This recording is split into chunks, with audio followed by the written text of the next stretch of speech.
walk with the Lord in the light of His word. What a glory He sheds on our way. While we do His good will, He abides with us still, and with all who will trust and obey. Trust and obey, for there's no other way to be happy in Jesus but to trust and obey.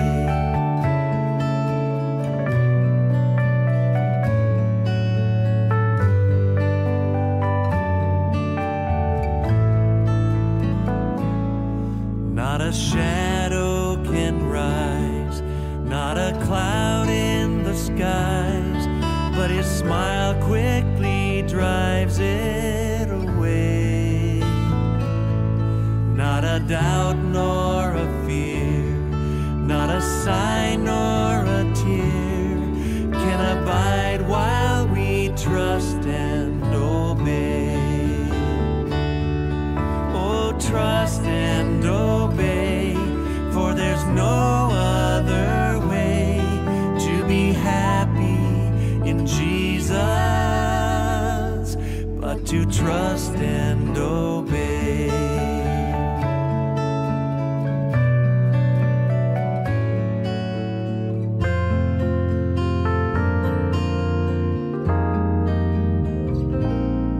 Then in fellowship sweet we will sit at His feet, or we'll walk by His side in the way.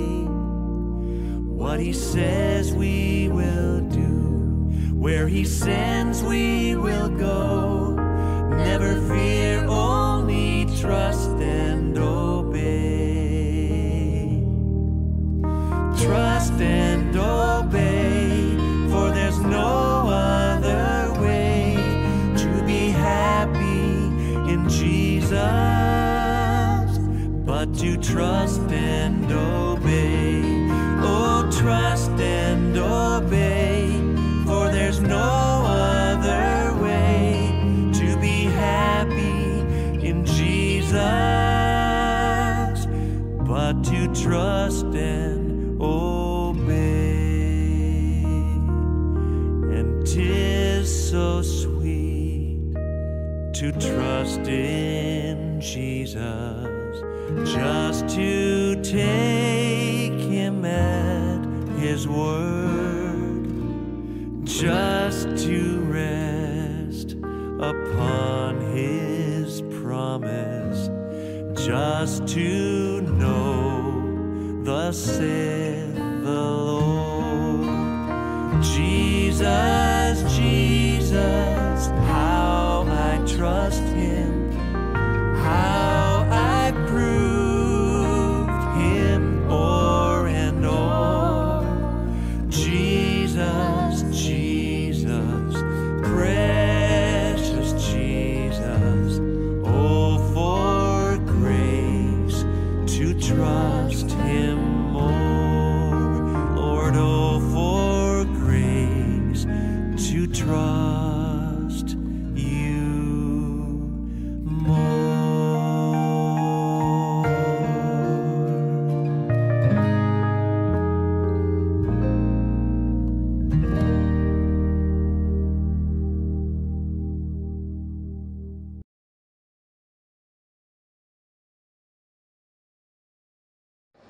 Praise the Lord. Magandang gabi po sa bawat isa. Welcome po sa ating midweek service. Ako po ang inyong lingkod, Sister Risa, at ako po inyong kakasama sa gabi nito. Bago po tayo dumako sa pag-aaral ng salita ng ating Panginoon, tayo po muna saglit na manalangin. Let us close our eyes. Oh, hallelujah, Jesus, oh God. We give You all the highest praises and highest worship, Abba Father, oh God. Lord, salamat po, Panginoon, sa gabi nito. Minsan pa, oh God, You brought us in this place, in this time, Panginoon, upang tunay na makapakinig at mag-aaral na iyong salita. Lord, samahan mo kami, Panginoon, na iyong gawain ng midweek service. Daya mo, Panginoon, ang iyong lingkod While ay we tunay do na, Lord, na His itago mo sa iyong likuran. will, He Patuloy na ang abides pangalan mo with lamang ang us siyang still, maitaas. and At with sa all oras na to who o sa will gabing ito, trust Panginoon, Him, patuloy mo kaming samahan. obey. Hallelujah, Jesus. Maunawaan namin, Panginoon, Trust mga and ibababang salita. obey, Higit sa for lahat, there's ito'y no magrema sa puso ng other bawat isa sa way amin. to Lord, be salamat po. We happy claim ng in katagumpayan ng midweek service sa gabing ito. Jesus, but to Hallelujah, Jesus. trust We give you and back all the glory and all the honor. obey. In Jesus' mighty name we pray. Amen and amen.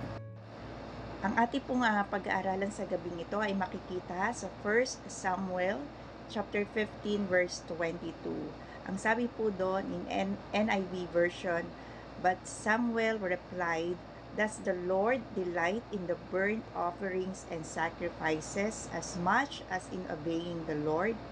To obey is better than sacrifice, and to heed is better than the fat of rams." Glory to God. Ito po yung ah, ah, sinambit po ito ni Samuel kay Saul nung during that time po inutos po ng Panginoon kay Saul na kalabanin ang mga Amalekites, at ang instruction po ng Panginoon ay wala pong ititira ni isa sa mga Amalekites. Ang kanilang mga alagang mga hayop ay papatayin at walang ititira.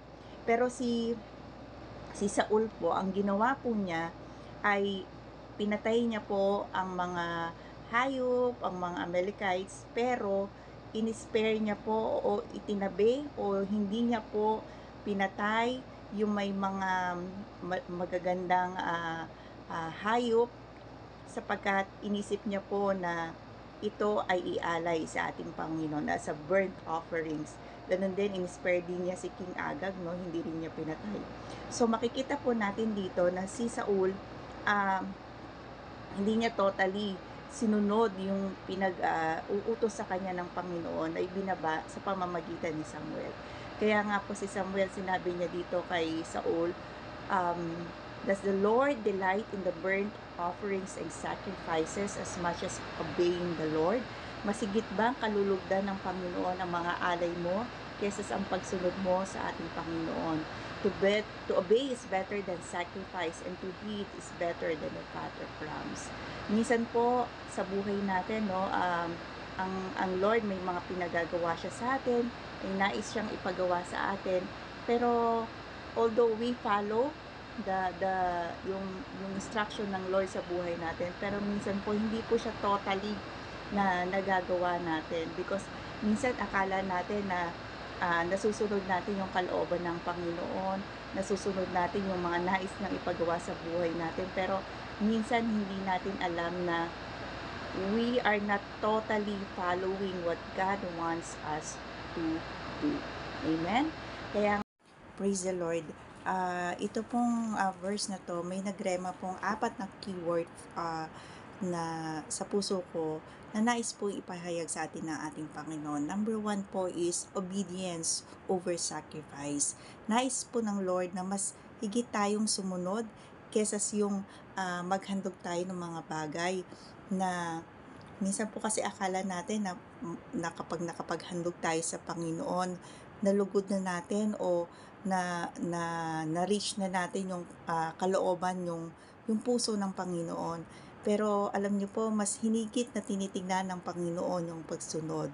Example na lang po si Abraham, di po ba?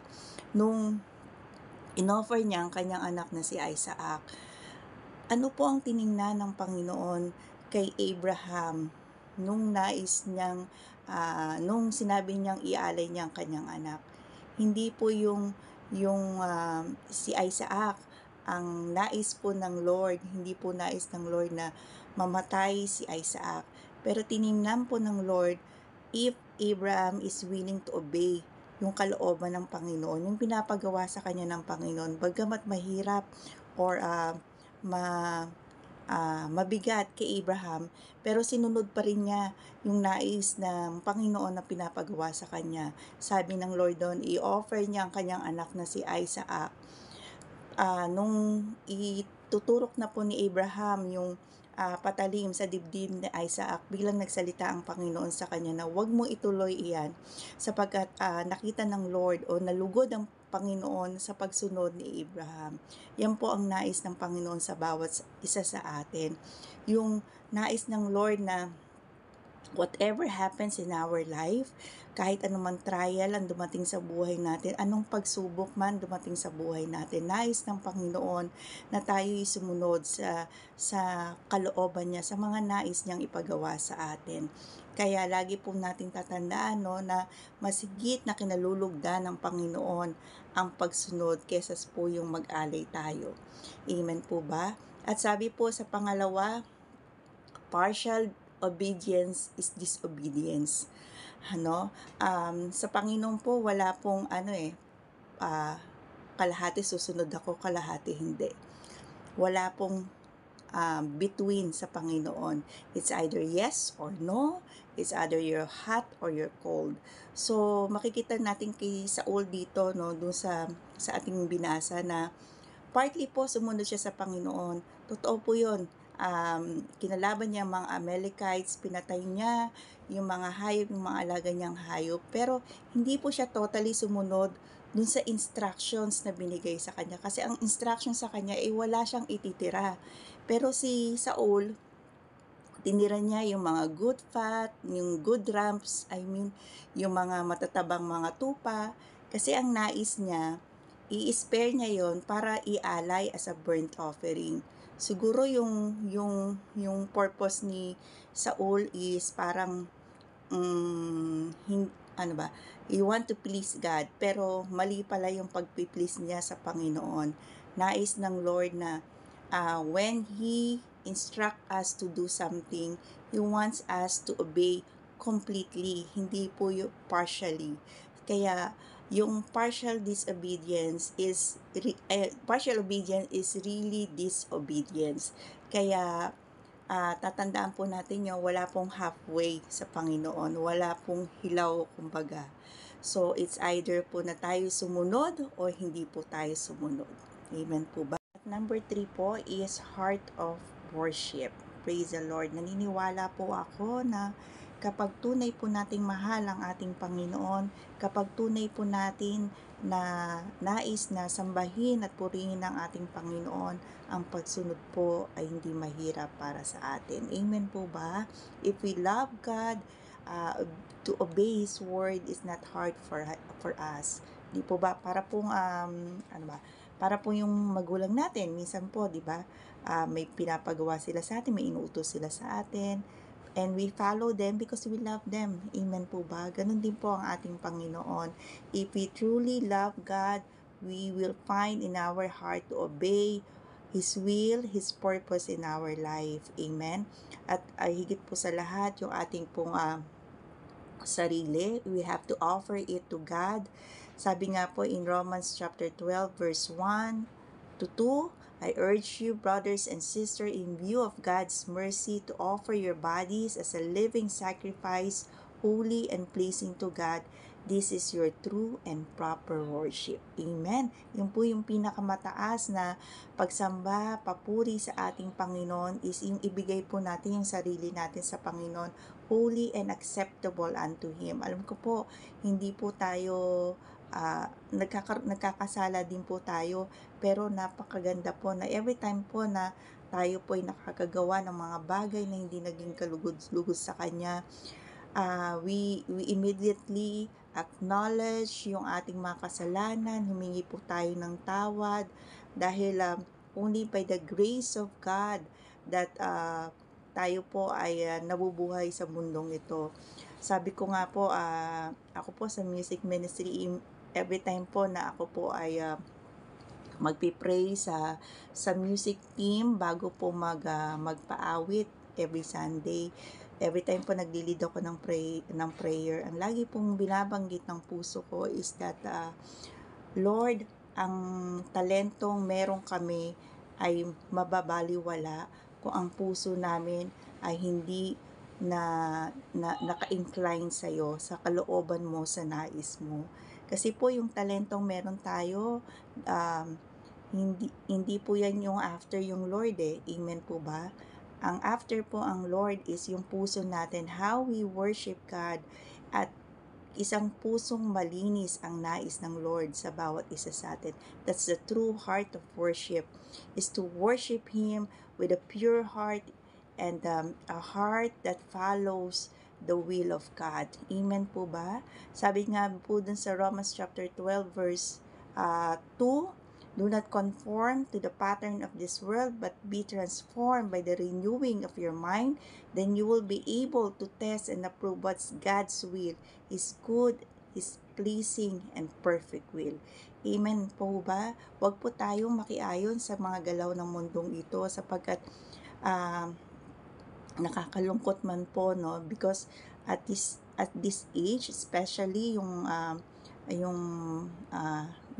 surroundings natin, yung environment natin, napakalaking influences sa atin, na minsan po yung time natin nauubos because of the example po, yung social media, nauubos sa kakascroll ng mga sa Facebook. Aminin po natin yan, ako po, guilty ako dyan. Kaya minsan po nakakalimutan na natin yung time to commune with God, to deal with God, to have a prayer time with God, to have yung pagbabasa po natin ng salita ng Panginoon. Lagi po nating naisin na how can we able to get close to God? By knowing Him is to study His Word. Yun po, kailangan po yung puso natin, isang pusong dalisay na handang magpuri sa Kanya. Amen po ba? At higit sa lahat, sa number 4 po, is the consequences of disobedience. Ito po nangyari to kay Saul. Ang naging consequence ng hindi niya pagsunod sa Panginoon is nawala yung kanyang posisyon bilang hari. In 1 Samuel chapter 15 verse 26, sabi po ni Samuel sa kanya, I will not go back with you. You have rejected the word of the Lord, and the Lord has rejected you as a king over Israel. Yung hindi po pagsunod ni Saul doon sa pinag-utos sa kanya ng Panginoon, hindi po siya totaling sumunod, nawala po yung pagiging hari ni Saul bilang hari ng Israel.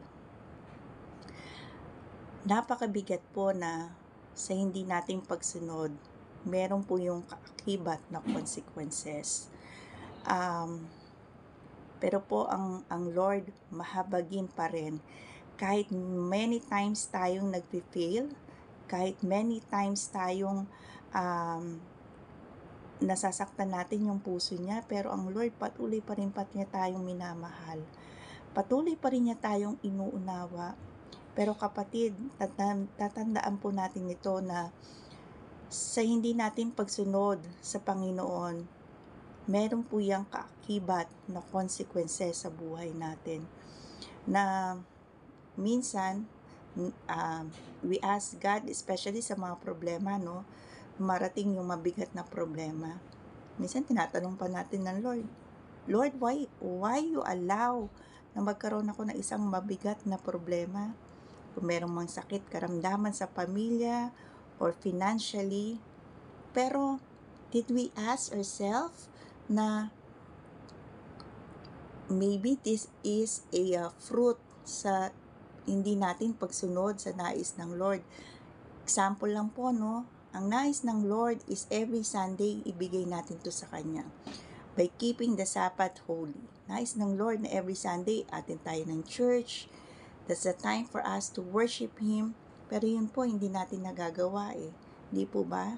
Simpleng nais ng Panginoon na ipagawa sa atin, pero hindi natin nagagawa.